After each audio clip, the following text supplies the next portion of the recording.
शादी की तैयारी बहुत धूमधाम से चल रही थी। घर को भी सजाया जा चुका था और सभी मेहमान भी घर आ चुके थे। बस अब दूल्हे राजा का इंतजार था। आर्मी की छुट्टी बस 10 दिन की ही मिली थी, इसलिए महेश शादी से 3 दिन पहले ही घर वापस आया था। महेश की शादी को लेकर सभी लोग बहुत उत्सुक थे और सभी ने जमकर शादी की तैयारी भी की हुई थी। और 3 दिन बाद शादी का वो शुभ मुहूर्त भी आ गया और महेश अपनी दुल्हन को लेने के लिए घोड़े पर बैठ बारात लेकर उसके घर को रवाना हो गया।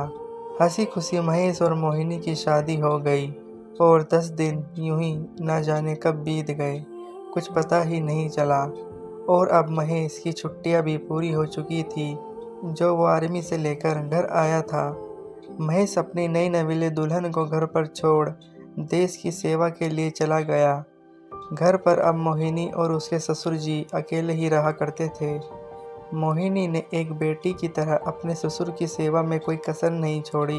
वो बहू बनकर अपना भी फर्ज निभा रही थी और उनके बेटे महेश का भी, और दोनों इसी तरह अपना जीवन जी रहे थे।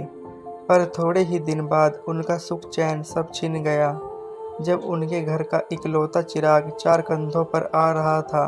बॉर्डर पर लड़ाई छिड़ने के बाद महेश ने दुश्मनों को मार गिराया और खुद भी उसने भारत माता के लिए अपनी आहुति दे दी और एक जवान की तरह शहीद हो गया। महेश के घर का माहौल अब मातम में बदल गया था और महेश की मृत्यु के बाद सबसे ज़्यादा मोहिनी प्रभावित हुई थी। शादी को अभी 2 महीने भी सही से नहीं हुए थे और उसकी मांग सूनी हो चुकी थी। मोहिनी की ज़िंदगी में अब सब कुछ बदल चुका था।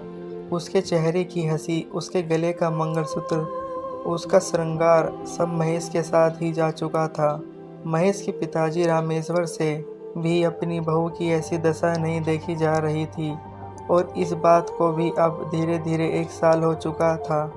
और महेश की मौत के बाद इन 1 सालों में सब कुछ बदल चुका था।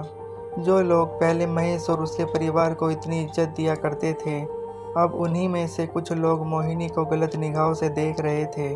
मोहिनी जब भी पानी लेने बाहर नल पर आती तो कुछ आदमी उसकी तरफ इशारा करते तो कुछ लोग उसके साथ गंदी हरकत करते। बेचारी मोहिनी किस्मत की मारी थी, वो चुपचाप अंदर घर में आकर रोने लगती।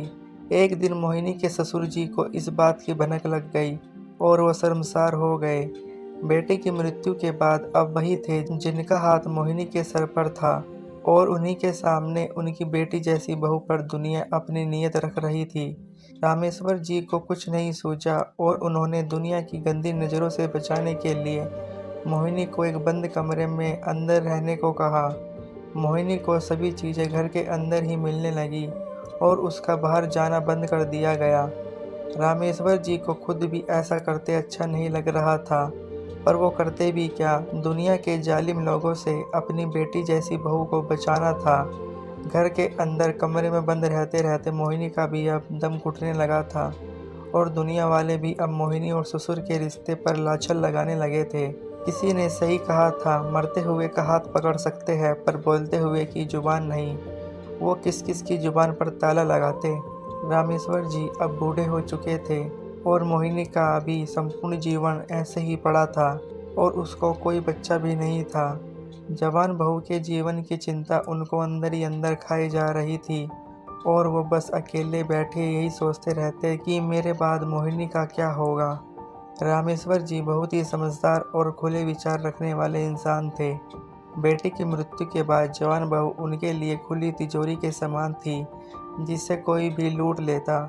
इसलिए उन्होंने मोहिनी की शादी कहीं और कराने की सोची और उन्होंने मोहिनी को समझाते हुए इस बात पर चर्चा की। पहले तो मोहिनी ने साफ मना कर दिया, पर ससुर जी के समझाने पर वो भी शादी को तैयार हो गई और रामेश्वर जी ने सभी विधि विधान के साथ अपनी बहू को बेटी बनाकर उसका कन्यादान किया और फिर से मोहिनी की सूनी मांग सुहाग से भर दी और साथ में सभी दुनिया वालों का मुंह भी बंद कर दिया।